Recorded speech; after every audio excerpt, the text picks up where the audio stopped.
Bonjour à toutes et à tous et bienvenue dans ce nouvel épisode de notre podcast dédié au marketing, au digital et à l'IA. Aujourd'hui, on va décrypter une véritable guerre d'influence, celle de l'alimentation végétale. Et pour m'accompagner, j'ai le plaisir de recevoir Karen, notre experte en stratégie digitale. Salut Karen! Salut Olivier, ravi d'être là. Prépare-toi parce qu'aujourd'hui on va parler de bacon végétal, de trolls sur internet et d'algorithmes publicitaires. J'ai hâte. Bon Karen, on a l'impression que les marques de produits végétaux, que ce soit pour la viande ou les boissons, sont devenues hyper agressives dans leur communication. Elles cherchent le clash en permanence. Mais pourquoi un tel besoin de provocation ? Eh bien, Olivier, c'est parce qu'elles n'ont pas vraiment le choix. Elles font face à un mur légal. Pour exister, il faut qu'elles rusent. Savais-tu par exemple qu'en Europe, il est formellement interdit de parler de lait végétal, de yaourt végétal ou de fromage végétal? Attends, on dit tous lait de soja au quotidien, non ? Dans la langue courante, oui, mais depuis un arrêt de la Cour de justice de l'Union européenne en juin 2017, la loi réserve strictement cette dénomination aux produits issus d'animaux. La seule exception historique tolérée, ce sont le lait d'amande et le lait de coco. Du coup, si tu vends une boisson à l'avoine ou au soja, tu es obligé de l'appeler boisson végétale. C'est un énorme frein marketing car ça empêche d'utiliser les codes culturels de tes consommateurs. C'est clair que ça change tout. Mais du coup, comment ces marques font-elles pour exister sur le marché digital sans pouvoir utiliser les mots que les gens tapent sur les moteurs de recherche pour les trouver ? Eh ben, elles utilisent ce qu'on appelle le guérilla marketing. Parce qu'elles ne peuvent pas jouer sur le terrain traditionnel, elles utilisent le digital et la rue pour contourner les règles, prendre l'opinion publique à témoin et surtout créer de la viralité. Ça me fait penser à une campagne très visuelle que j'ai vue passer, toute rose là pour les lardons végétaux. C'était la marque la Vie, c'est La ça? vie, exactement. Et c'est un cas d'école absolument brillant. Je vais t'expliquer. Pour te remettre dans le contexte, le fondateur de La Vie a reçu une mise en demeure très sérieuse de la part de l'industrie de la charcuterie et surtout la filière porcine. Une mise en demeure, mais pour quel motif? Tu vas trouver ça hallucinant, mais pour concurrence déloyale. Les lobbies du porc les accusaient de reproduire la forme, la couleur, la texture et même le goût de leur lardon traditionnel. Et face aux menaces, 99% des marques auraient fait profil bas. Mais qu'est-ce qu'elle a fait La Vie? Ils ont utilisé cette attaque pour faire une campagne d'affichage dans les 13 plus grandes villes de France. Et ils ont dit quoi sur ces affiches? Et bien en fait, ils ont inversé l'accusation avec beaucoup d'ironie. Le slogan, c'était de dire à la filière porcine, ouvrez les guillemets, nous on trouve que ce sont vos lardons de porc qui ressemblent à tout point à nos lardons végétaux. Auriez-vous l'obligeance de changer votre recette? Fermez les guillemets. Et ils ont placardé ça partout dans les abribus et dans les métros. C'est gonflé quand même. Mais d'un point de vue stratégique, Karen, est-ce que c'est pas un peu dangereux de s'attaquer à un lobby aussi puissant? Si on ouvre le débat, c'est un risque calculé. En marketing digital, le pire ennemi, c'est pas le bad buzz, c'est l'indifférence. La marque assume son ton impertinent avec d'autres slogans comme « Vous avez essayé le porc sans nitrite? Essayez le porc sans porc » ou encore « Tout est bon sans le cochon ». Il se positionne comme un peu les trublions, tu sais, le David contre Goliath. C'est hyper efficace pour engager une communauté sur les réseaux sociaux. Moi, j'aime bien cette idée de David contre Goliath, mais si on va encore plus loin dans le digital, la vraie révolution, c'est le ciblage par la data et l'intelligence artificielle. Et là, tu voulais me parler d'une campagne de Sojasun qui a carrément hacké ses haters. Exactement, Olivier. C'est vraiment mon coup de cœur stratégique du moment.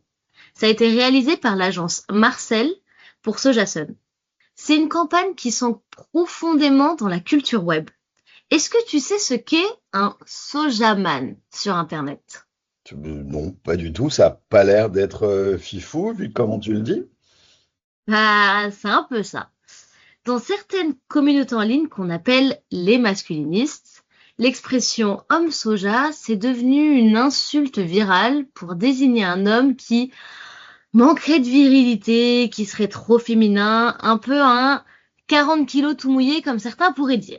C'est un phénomène énorme Et on parle vraiment de milliers de vidéos TikTok ou YouTube avec des centaines de milliers de vues. Les masculinistes, ils adorent la protéine, mais de façon très contradictoire, ils détestent le soja. Et donc, Sojason s'est retrouvé au milieu de ce bad buzz, mais sans rien demander? Bah, c'est un peu ça. Le soja, c'est historiquement pointé du doigt par ces communautés. Alors, plutôt que sortir un communauté de presse corporate ennuyeux, Sojasun, ils ont décidé de troller ces masculinistes et ils ont utilisé les algorithmes publicitaires pour s'infiltrer chez eux. C'est-à-dire, comment est-ce que tu utilises un algorithme pour troller? Alors, ils sont passés par un ciblage chirurgical. L'agence a paramétré les publicités pour apparaître spécifiquement devant les audiences de ces influenceurs masculinistes. Ils ont diffusé leurs pubs en pré-roll de leurs vidéos YouTube, ils ont lâché des commentaires sous leur TikTok et ils sont même allés jusqu'à faire des dons financiers au direct de leur live Twitch pour les interpeller. C'est fou. Ils ont payé leurs haters, en fait. Mais pour leur dire quoi? Mais pour leur proposer d'être leurs ambassadeurs officiels de la marque, les Sojamen. C'est un message subliminal qui était de rappeler que le soja, c'était bourré de protéines. Pour comparaison, c'est 3,31 grammes pour 100 millilitres, ce qui est quasiment autant que dans du lait de vache. Tout en sachant pertinemment que ces influenceurs refuseraient. Et c'est du génie. Ils ont utilisé l'intelligence du ciblage des plateformes non pour vendre directement à ces personnes-là, mais pour créer un clash culturel ultra maîtrisé. On est en plein dans le débat éthique et marketing. Mais explique-moi un truc, Karen, c'est comment est-ce qu'Internet a réagi à cette provocation? Parce que on parlait de la vie tout à l'heure, et là on parle de Sojasun. On a deux marques qui évoluent dans le même écosystème végétal, mais est-ce qu'elles se parlent entre elles? Mais justement, Olivier, et c'est là que la boucle est bouclée, et c'est la magie des réseaux sociaux. Pour montrer à quel point la campagne Sojasun est devenue culte, il y a eu un véritable crossover entre ces deux marques dont on vient de parler. Attends, entre la vie et Sojasun, c'est ça? Raconte-moi. Exactement. Sur Instagram, la marque Lavi a rebondi sur l'opération Sojaman avec un coup de community management assez fou. Puisque les influenceurs masculinistes refusaient le rôle d'ambassadeur proposé par Sojasun via leurs vidéos, Lavi a publié un post où ils postulaient officiellement. Ils ont proposé leur cofondateur à endosser lui-même le costume de Sojaman. Énorme. Et Sojasun a répondu? Au tac au tac. Directement sous la publication, le compte officiel de Sojasun est venu commenter le post en répondant, ouvrez les guillemets, le costume couleur rose est commandé. Ça, c'est brillant. Et le rose, évidemment, c'est le clin d'œil direct à l'identité visuelle de la vie, à leur fameuse affiche pour les lardons végétaux, c'est bien. Exactement. Et d'un point de vue stratégique, c'est très fort. Ça montre que ces marques ne se voient pas comme des concurrents, mais comme des alliés face aux mêmes adversaires. La législation stricte et les lobbies traditionnels. En s'envoyant la balle publiquement sur Instagram, elles fusionnent leurs audiences. Les fans de la vie découvrent les campagnes Sojasun et vice-versa. C'est l'essence même de ce qu'Antonin Jacot de l'agence Marcel expliquait. Devenir des marques ancrées dans la culture. Elles ne font pas juste des publicités, mais elles créent du divertissement en continu. Elle rassemble les tribus et ça, c'est fascinant.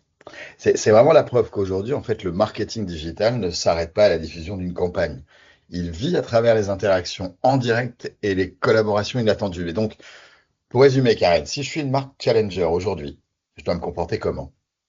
En fait, il faut plus subir, mais il faut agir, que ce soit face à une loi européenne stricte ou face à des trolls sur les réseaux sociaux. En fait, la clé, c'est l'agilité.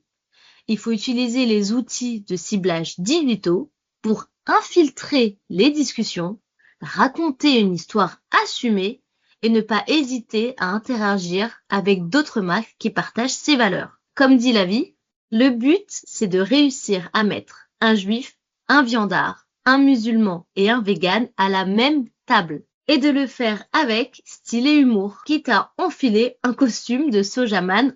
Écoute, c'était un super mot de la fin. Merci beaucoup, Karen, pour cette analyse très très pointue de la guerre du marketing végétal et ces anecdotes savoureuses. Merci à toi Olivier, c'était un plaisir. Et merci à vous de nous avoir écoutés. On se retrouve très vite pour un nouvel épisode sur les stratégies digitales de demain. Ciao!